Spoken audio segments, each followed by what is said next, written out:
लोक कथा फूलों की घाटी। कथावाचक निधि सहगल। बहुत पुरानी बात है।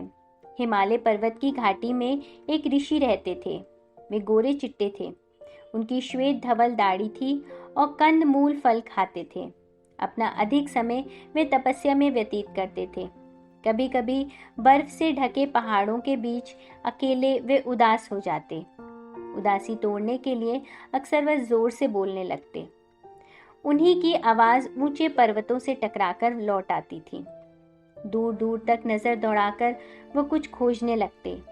चारों ओर दूध सी सफेद बर्फ दिखाई देती। उनका मन और उदास हो जाता। एक दिन उन्होंने ध्यान लगाकर भगवान से कहा, प्रभु, कभी कभी मन नहीं लगता। सूने पहाड़ की उदासी काटने लगती है। कुछ कृपा करो।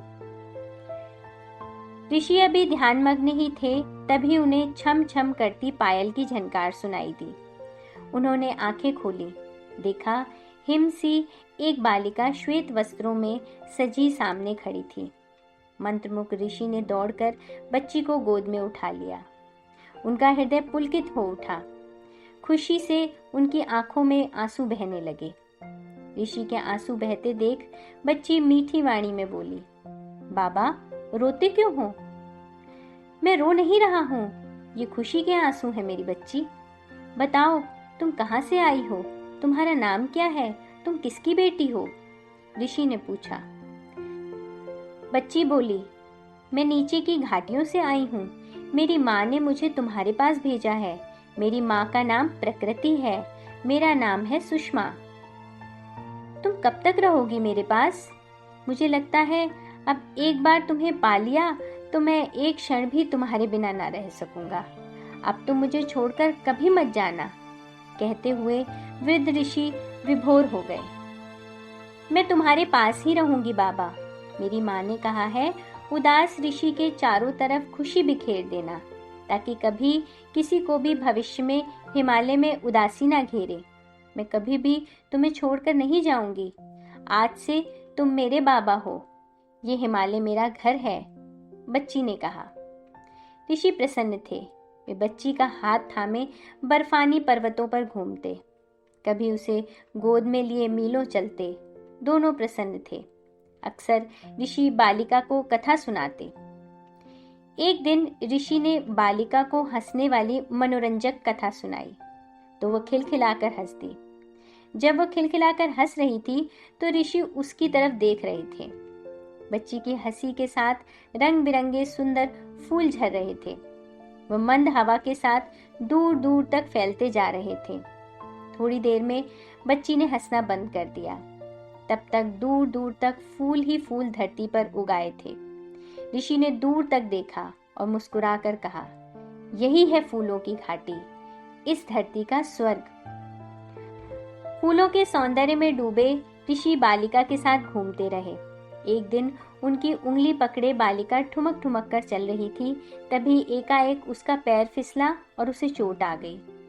कोमल तो वह थी ही, उआ उआ करके रोने लगी।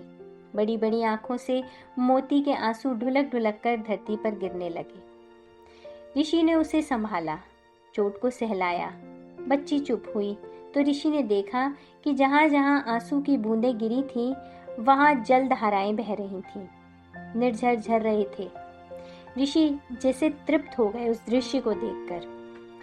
सचमुच बच्ची ने ऋषि की उदासी मिटा दी।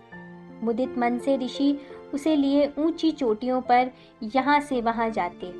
जहां बच्ची हंसती वहां फूल बिखर जाते, जहां रोती वहां झरने बहते। अब सुंदरता हिमालय पर सर्वत्र छा गई। ऋषि की उदासी दूर हो गई। बाबा और बच्ची दोनों मग्न थे। समय बीतने लगा। बहुत बहुत वर्षों बाद बर्फानी पर्वतों, फूलों की घाटियों और नदी झरनों के नीचे की घाटियों में रहने वाले लोगों को इस अनोखे सौंदर्य की खबर मिली। वे लोग मार्ग खोज खोज कर ऊपर जाने लगे। कठिन मार्ग में उन्हें थकावट तो लगती, कष्ट होता, पर ऊपर पहुंचकर सब भूल जाते। धीरे धीरे अपने मार्ग के कष्ट को दूर करने के लिए उन्होंने अच्छा सुगम मार्ग बनाने का विचार किया। हरी भरी धरती पर लगे कुदाल चलाने। कभी सह लेती धरती माँ पर कभी गुस्से से गरज पड़ती और पहाड़ टूट जाते। हरियाली पर टूटा पहाड़ मनुष्य की निर्दयता की कहानी कहता। लोग आने लगे। ऋषि और बालिका ऊंची ऊंची चोटियों की ओर बढ़ने लगे। वे जहां जाते सूखे पर्वत सौंदर्य से भर जाते। इस तरह ऋषि ने सुषमा को साथ लगाकर हिमालय को स्वर्ग के समान बना दिया। आज ऋषि नहीं है, मगर हिमालय के झरनों, हरे मैदानों और फूलों की घाटी के रूप में सुषमा चारों ओर जैसे हंसती मुस्कुराती ऋषि की कहानी कहती दिख पड़ती है। लोक कथा फूलों की घाटी। कथावाचक निधि सहगल।